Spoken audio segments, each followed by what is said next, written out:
இன்றைக்கி என்ன வீடியோ பார்க்க போகிறோன்னா சண்டே ஸ்பெஷல் தான் பார்க்க போகிறோம். பூரி, கீரை பருப்பு போட்ட கூட்டு, முட்டை வறுத்த முட்டை, லஞ்சுக்கு ஒயிட் ரைஸு, கத்திரிக்காய் முருங்கைக்காய் சாம்பார்,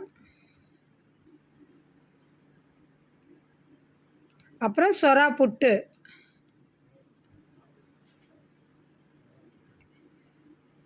சொரா புட்டு ரொம்ப நாள் ஆச்சு செஞ்சு. எங்கள் வீட்டுக்காரர் காலையில் வாங்கிட்டு வந்தார், அதனால் அதை செஞ்சேன். சூப்பராக இருந்தது.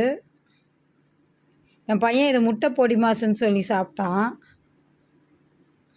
இதுக்கு கொஞ்சம் வேலை அதிகமாக இருக்கும், இருந்தாலும் செஞ்சு சாப்பிட்டா சூப்பராக இருக்கும். இன்றைக்கி இதுதான் சண்டே ஸ்பெஷல். உங்கள் வீட்டில் என்ன சண்டே ஸ்பெஷல்னு கமெண்ட் பண்ணுங்கள். வாங்க சாப்பிட்லாம்.